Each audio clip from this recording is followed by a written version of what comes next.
नमस्कार, आचरण के साथ मैं हूं टीएन मनीष, हाजिर हूं आज का मुद्दा लेकर। आज हम मुद्दे पर न तो कोई विश्लेषण करेंगे और ना ही किसी तरह की अपनी बात आपके समक्ष रखेंगे।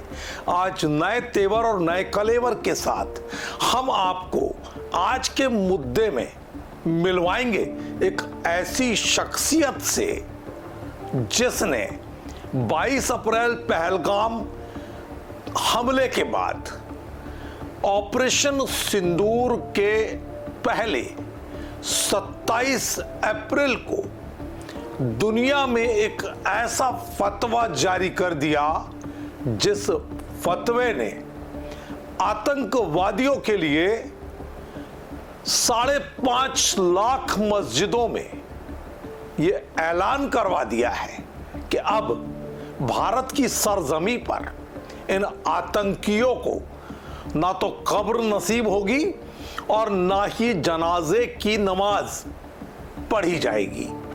जी हां, हम बात कर रहे हैं ऑल इंडिया इमाम ऑर्गेनाइजेशन के चीफ उमर इलियासी साहिब की।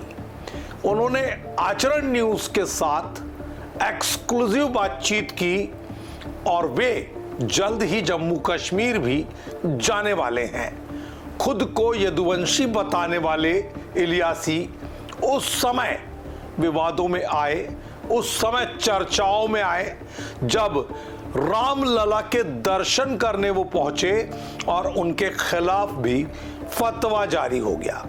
ये राष्ट्रवादी चिंतक मुस्लिम हैं और इनका स्पष्ट मानना है कि इस्लाम पीस यानी शांति का धर्म है। तो इस भूमिका के बाद सीधे आपको रूबरू कराता हूं मुझसे यानी आचरण न्यूज से एक्सक्लूसिव समय के साथ एक्सक्लूसिव बातचीत में इलियासी ने क्या कुछ कहा और कैसे पाकिस्तान के तमाम जो मौलाना हैं, जो इमाम हैं और जो प्रमुख हैं धार्मिक गुरु, उनको चेतावनी दी। तो आइए सुनते हैं इलियासी जी की पूरी बातचीत। जो अभी फतवा जारी किया है ये ऐसा लगता है कि ये कई हजार साल पहले हो जाना। बिल्कुल आपने सही बात कही है। ये दरअसल आज जिस तरह से 22 अप्रैल को पहलगाम के अंदर आतंकवादी हमला हुआ और वो हमला भारत की आत्मा के ऊपर प्रहार था। जख्म बड़ा है, तकलीफ ज़्यादा है, क्योंकि उन आतंकवादियों ने ये कहा कि ये मज़हब पूछा और मज़हब पूछकर उन्होंने मार दिया। बहुत दुख की बात है। ये जख्म बड़ा है, इसे भारत इतनी जल्दी से नहीं भुला पाएगा। भारत ने ऑपरेशन सिंदूर किया। ये ऑपरेशन सिंदूर श्रद्धांजलि थी उन माताओं और बहनों के जिनके सुहाग को उजाड़ दिया गया। सेना ने जिस तरह से हमारी सेना ने, हमारे भारत ने मिलकर उन पाकिस्तानी अड्डों के ऊपर जिस तरह से उनको नेस्तो नाबूद किया, 100 से ज़ायद आतंकवादियों का खात्मा कर दिया गया। आतंकवादी का कोई मज़हब नहीं होता, आतंकवादी शैतान होता है, वो इंसान नहीं होता। तो जब वो किसी मज़हब का नहीं होता तो उसकी जनाजे की नमाज क्यों और उसको दफनाया क्यों जाएगा। इसलिए 27 अप्रैल को विश्व का, पूरे दुनिया के अंदर ये पहला फतवा जारी हुआ, क्योंकि भारत एकमात्र एक ऐसा देश है जिसने आतंकवाद के विरोध में और उसके खात्मे के लिए ऐलान कर दिया है। ये फतवा 27 अप्रैल को इमाम हाउस से, मैं चीफ इमाम हूँ उसके नाते से हमने ये फतवा जारी कर दिया है।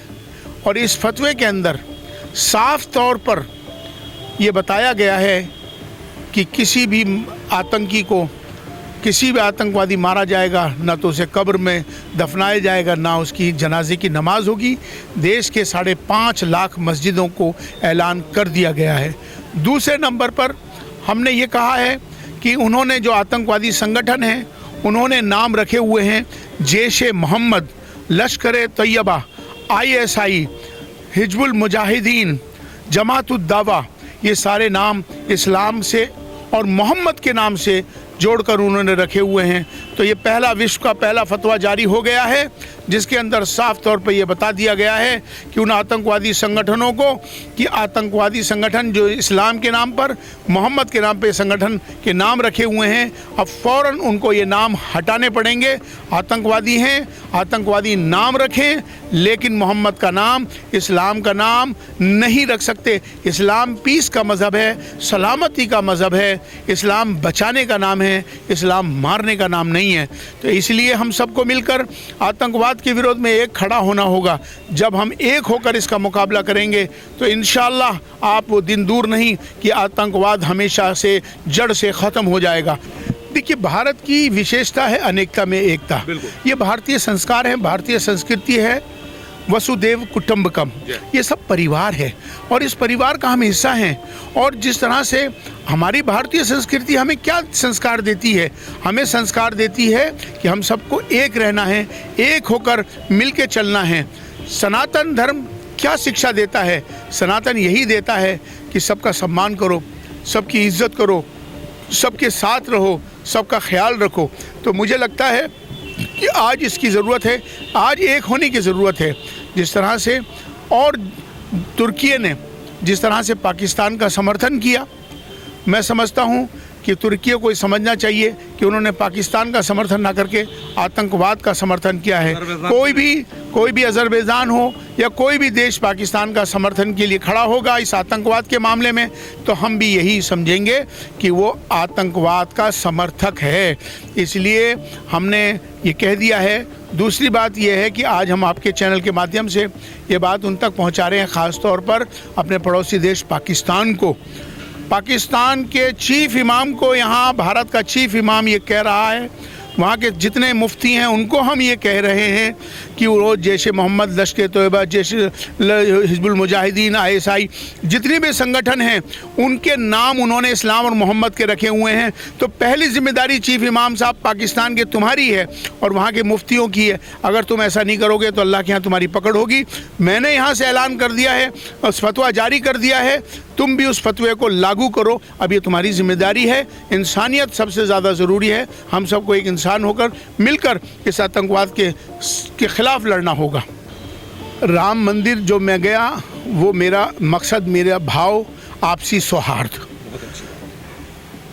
हम सबकी जातियां ज़रूर अलग हो सकती हैं, हमारी सबकी पूजा पद्धति सबकी ज़रूर अलग हो सकती है, हमारे इबादत करने के तरीके ज़रूर अलग हो सकते हैं, हमारी परंपराएं ज़रूर अलग हो सकती हैं, हमारा धर्म ज़रूर अलग हो सकता है, लेकिन हमारा जो सबसे बड़ा धर्म इंसान और इंसानियत है।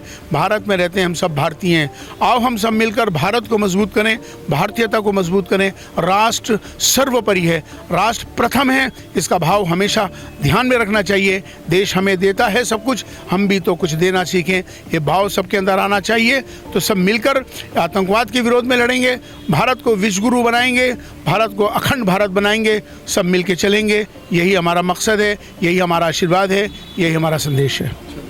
तो बहरहाल चीफ इमाम ने जिस तरह की चेतावनी दी है और जिस तरह का फतवा जारी कर दिया है, उसके बाद ये साफ है कि हिंदुस्तान में जो एक कौमी एकता की बात हमेशा की जाती है, राष्ट्र प्रथम की बात करने वालों के लिए और मजहब और धर्म के चश्मे से इंसान और इंसानियत को देखने वालों के लिए उनका ये ऐलान, उनका ये फतवा वाकई आंखें खोल देने वाला है। क्योंकि हम विविधता में एकता के लोग हैं और हमने वसुदेव कुटुंबकम का संदेश पूरी दुनिया को दिया है। आज के मुद्दे में इतना ही। नमस्कार। देश दुनिया की सभी खबरें देखने के लिए जुड़े रहिए आचरण न्यूज से। आचरण न्यूज, हर कदम आपके साथ।